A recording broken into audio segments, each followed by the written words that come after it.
Assalamualaikum warahmatullahi wabarakatuh. Salam rahayu, rahayu, rahayu. Jumpa lagi dengan saya di channel Cuma Desaler Tutorial.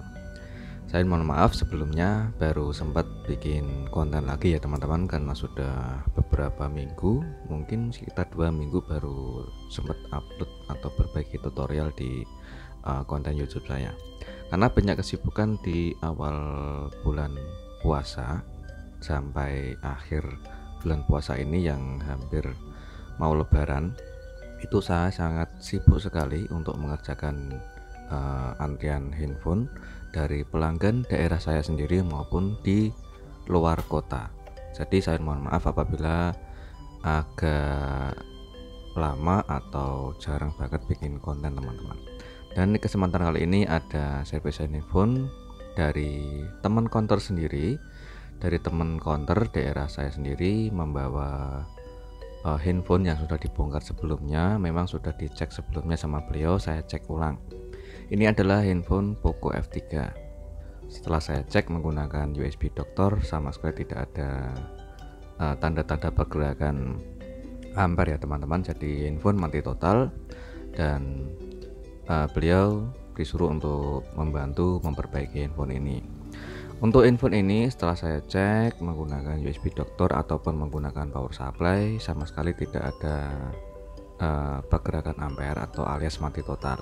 Kalau kita menggunakan power supply itu ada pergerakan agak sedikit bergerak, namun jarumnya itu hanya menggantung saja teman-teman.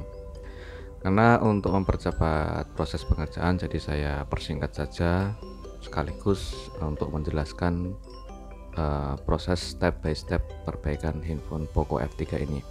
Oke, untuk di tahap ini saya melepas di bagian penutup kaleng, yaitu di bagian area RAM dan CPU nya.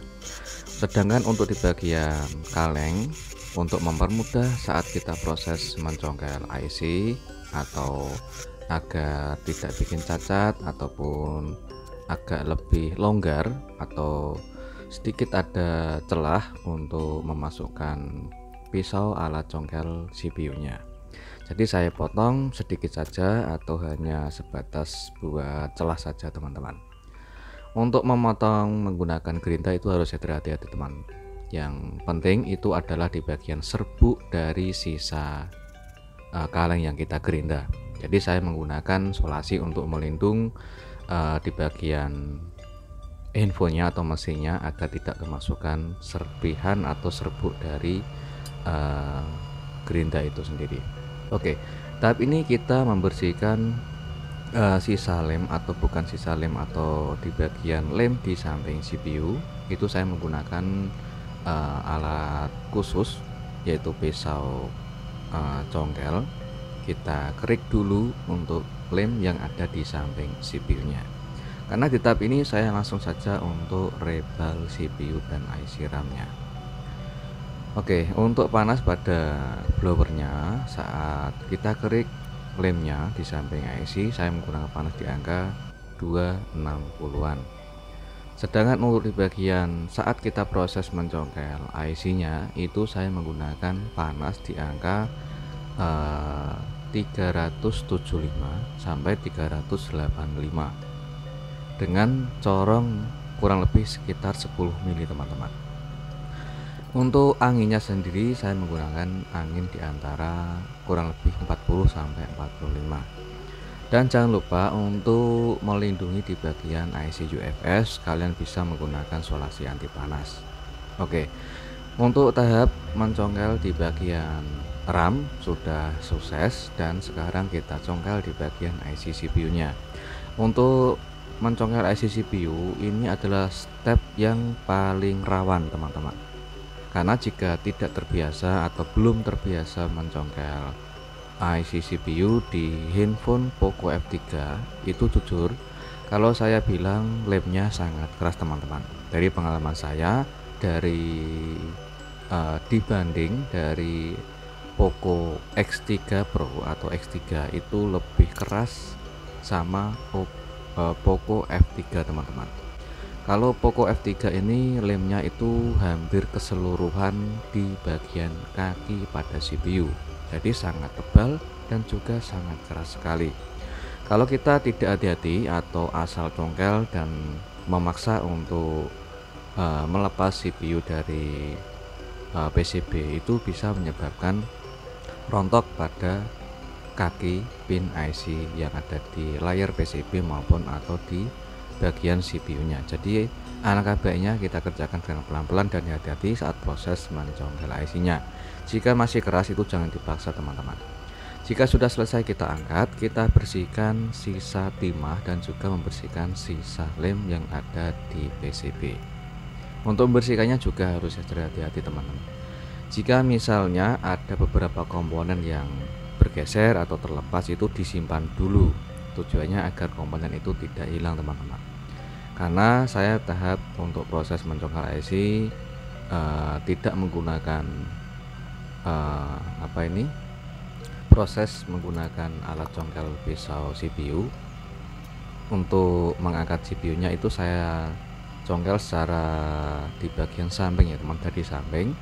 Kalau tidak terbiasa untuk mencongkel IC dari samping kaleng, itu biasanya kalengnya diangkat total lalu ditusuk dari bawah teman-teman.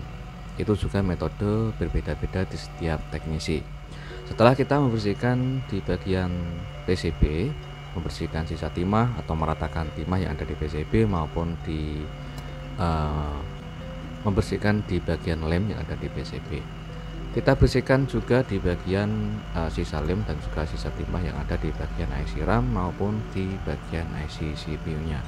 Untuk membersihkan timah itu saya menggunakan alat bantu seperti timah cair atau timah gulung. Tujuannya untuk melemahkan timah serta mempermudah untuk kita membersihkannya. Dan juga menggunakan bantu blower dengan suhu sedang di angka 250 sampai 260. Dan untuk panas pada soldernya saya menggunakan panas di angka 350 untuk membersihkan sisa lem atau membersihkan sisa timahnya. Untuk blower yang saya pakai itu adalah blower Sugon 2020D, sedangkan untuk solder yang saya pakai itu mesin pada solder saya menggunakan Onglai Victul ST3S kalau nggak salah. Kalau salah dikoreksi ya teman-teman, mungkin salah sebut untuk tipe serinya. Sedangkan untuk gagang solder yang saya pakai itu adalah gagang C115. Oke, setelah kita meratakan dan membersihkan timah yang ada di IC RAM dan juga IC CPU, sekarang kita tahap untuk membersihkan di bagian IC RAM-nya. Karena untuk IC CPU itu ada dua kaki ya teman-teman, ada sebelahan dua kaki. Di bagian bawah itu adalah pin kaki CPU, serta di bagian atas itu adalah tumpangan dari IC RAM-nya. Jadi ada dua titik untuk IC CPU-nya, sedangkan untuk IC RAM hanya satu titik teman-teman. Jadi untuk keduanya kita bersihkan dari sisa timah atau meratakan timahnya, jangan sampai ada yang tertutupi oleh lem. Jadi harus clean atau bersih. Jika sudah selesai, di metode ini seperti biasa yang sering saya kerjakan untuk reballing atau proses untuk mencetak IC-nya, itu seringkali saya menggunakan metode seperti ini, yaitu dengan cara menambahkan timah cair dari sisa timah sebelumnya, yaitu tujuannya untuk bikin timbul di bagian semua pin kaki CPU-nya dan mengisi timah atau mengisi pin kaki IC CPU yang belum mendapatkan timah teman-teman. Tujuannya untuk mempermudah saat kita proses mencetak IC-nya. Sekarang kita tahap untuk proses, yaitu menambahkan timah yang ada di bagian pin kaki IC RAM-nya. Oke, untuk panas blower tetap menggunakan panas sedang teman-teman, yaitu di antara 250 sampai 260. Jika sudah selesai untuk menambahkan timah yang ada di IC CPU dan IC RAM, kita lanjut untuk mencetak IC CPU-nya. Usahakan untuk plat cetakan itu lubang pada pin kaki CPU harus bersih ya teman-teman. Dibersihkan dulu baru kita mencetak atau memberikan timah cair. Untuk timah cairnya saya menggunakan Onglai Victul juga. yaitu SP50. Jangan langsung dicetak ya teman-teman, atau memberikan timah secara langsung, karena untuk timahnya itu jika agak basah itu dikeringkan dulu di atas tisu atau diperas ya teman-teman. Jangan terlalu kering juga jangan terlalu basah. Itu teknik metode yang sering saya pakai, menggunakan timah yang sedikit agak basah. Jadi saya keringkan dulu setengah kering, baru saya menggunakan untuk timah cair di alat cetakan.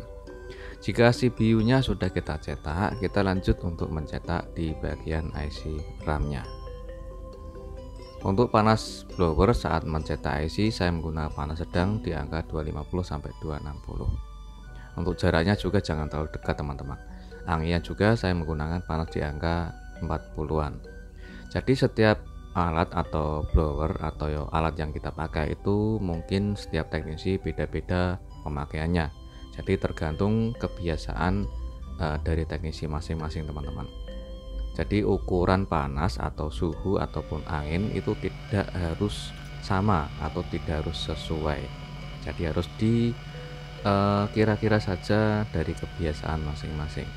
Jika sudah selesai untuk kita cetak di IC CPU maupun di IC RAM, kita lanjut untuk proses yaitu pemasangan ulang.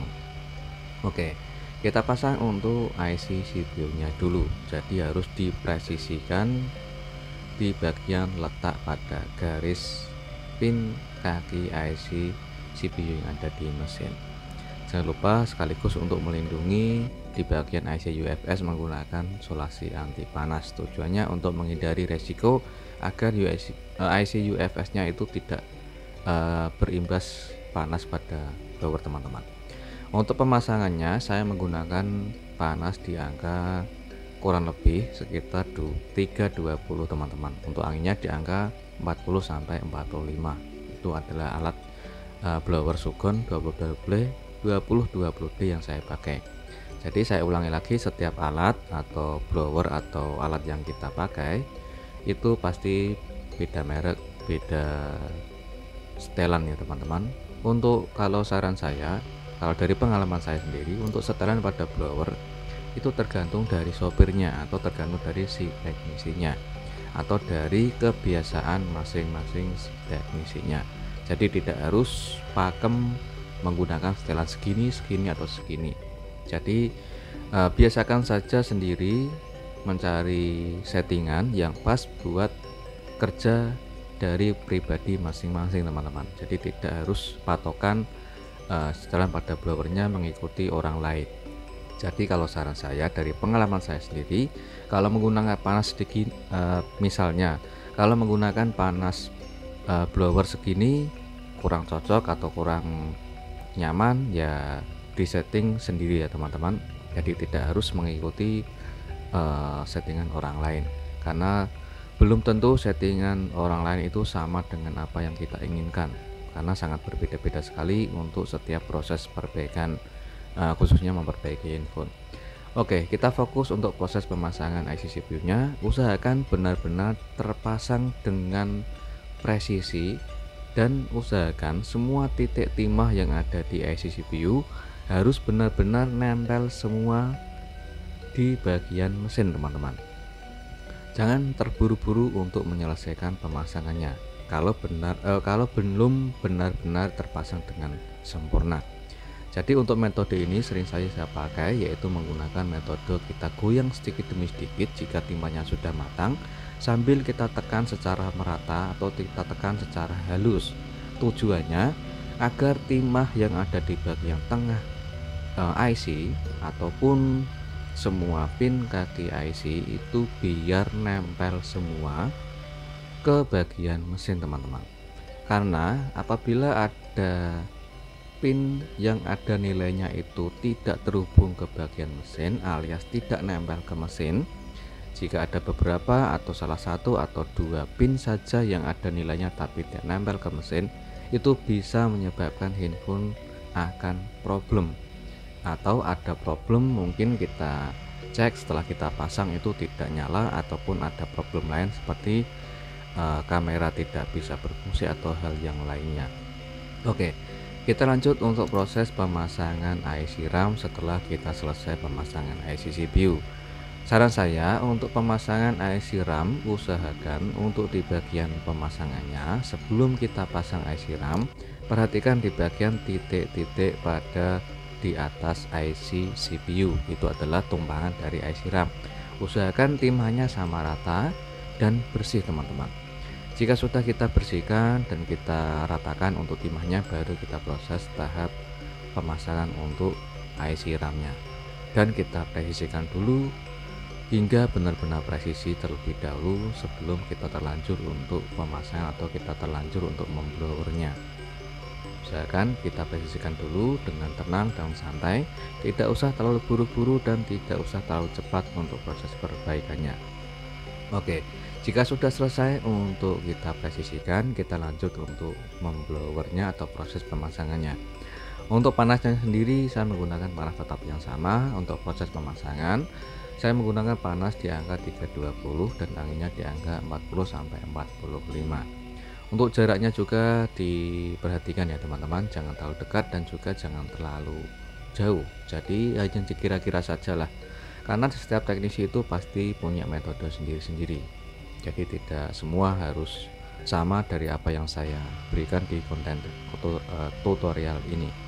Oke, setelah untuk pemasangan atau pembloweran IC RAM-nya, jika sudah agak setengah matang, kita bisa menambahkan flux secukupnya saja. Tujuannya untuk mempermudah melemahkan timah yang ada di tengah IC RAM-nya. Sambil kita doyang sedikit demi sedikit dan kita tekan secara halus dari siku titik semua yang ada di tengah IC RAM. Tujuannya agar semua timah atau semua pin kaki timah yang ada di IC RAM bisa nempel keduanya, IC RAM, IC CPU nempel semua ke bagian mesin. Oke, jika sudah selesai kita dinginkan dulu atau kita tes menggunakan power supply.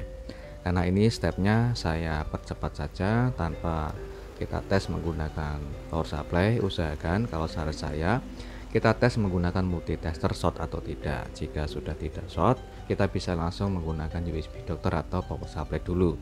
Kali ini saya menggunakan USB doctor untuk mengetahui pergerakan ampernya. Perhatikan ada pergerakan yang sudah normal, yaitu 1 ampere lebih, tapi handphone tidak menyala atau layarnya LCD-nya gelap teman-teman. Saya coba untuk cek lebih dalam.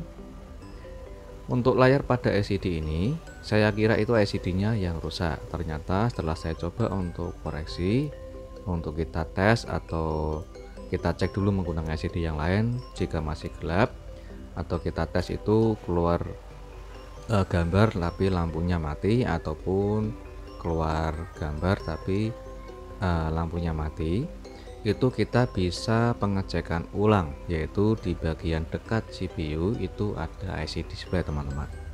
Jadi untuk kerusakan handphone ini itu ada problem lain selain kita rebel CPU. Jadi saya coba untuk potong di bagian area IC displaynya teman-teman. Saya potong dengan hati-hati karena untuk proses pemasangan CPU dan IC RAM sudah sukses, pergerakan ampere sudah normal, namun gambarnya tidak tampil atau lampu LCD-nya padam. Jadi saya coba untuk pelan-pelan saja mengerjakan handphone ini. Untuk pengerjaan di IC display itu kita bisa rebel dulu atau kita angkat, kita cetak dan kita pasang kembali. Jika masih gelap, itu kalian bisa langsung mengganti IC displaynya. Jadi untuk problem handphone ini setelah saya rebel, pergerakan ampere normal tapi gambarnya tidak tampil, itu bisa dari jalur IC CPU, bisa juga dari IC display teman-teman. Kali ini setelah saya ganti IC displaynya, gambarnya sudah tampil dan lampunya sudah nyala teman-teman. Kalian bisa pengecekan menggunakan LCD KW karena LCD bawaan itu adalah LCD original AMOLED ya teman-teman, bukan layar IPS. Kalau layar IPS itu bisa kita ketahui keluar gambar atau keluar lampu, jadi gambarnya tampil tapi lampunya padam, atau lampunya tampil gambarnya tidak ada. Jadi harus kita pengecekan terlebih dahulu sebelum melanjutkan proses perbaikannya. Oke, setelah saya ganti IC display, alhamdulillah gambarnya sudah tampil Dan alhamdulillahnya juga handphone sudah kita nyalakan menggunakan tombol power sudah menyala teman-teman. Kita tunggu sebentar hingga menyala sampai menu apakah handphone bisa menyala dengan normal atau tidak. Oh ya, untuk sebelumnya karena jarang banget ketemu di konten atau jarang banget saya bikin tutorial, saya ucapkan selamat Hari Raya Idul Fitri. Mohon maaf lahir dan batin dari segenap kru atau keluarga dari New ID Seluler. Saya pribadi, saya ucapkan selamat Hari Raya Idul Fitri. Mohon maaf lahir dan batin. Jika ada salah kata yang disengaja maupun tidak sengaja, saya mohon maaf. Dan jika ada kesalahan dari pelanggan saya dari luar kota, saya juga mohon maaf jika ada kesalahan yang tidak saya sengaja maupun saya sengaja. Oke, alhamdulillah untuk di step perbaikan handphone Poco F3 ini sudah selesai, dan saya cek ulang setelah handphone sudah menyala seperti fungsi dari kamera ataupun fungsi dari lainnya. Oke, kita tes dulu untuk fungsi dari kameranya. Alhamdulillah untuk kamera belakang masih bisa berfungsi dengan jernih dan bersih, dan juga untuk kamera depan juga berfungsi dengan sangat jernih dan sangat bersih. Oke, untuk di tutorial kayak ini gitu aja, dan jumpa lagi di tutorial berikutnya. Jangan lupa untuk bantu subscribe, like, share, dan komen. Jika ada salah kata saya mohon maaf. Mohon maaf lahir dan batin. Minal aidin wal faidin. Assalamualaikum warahmatullahi wabarakatuh.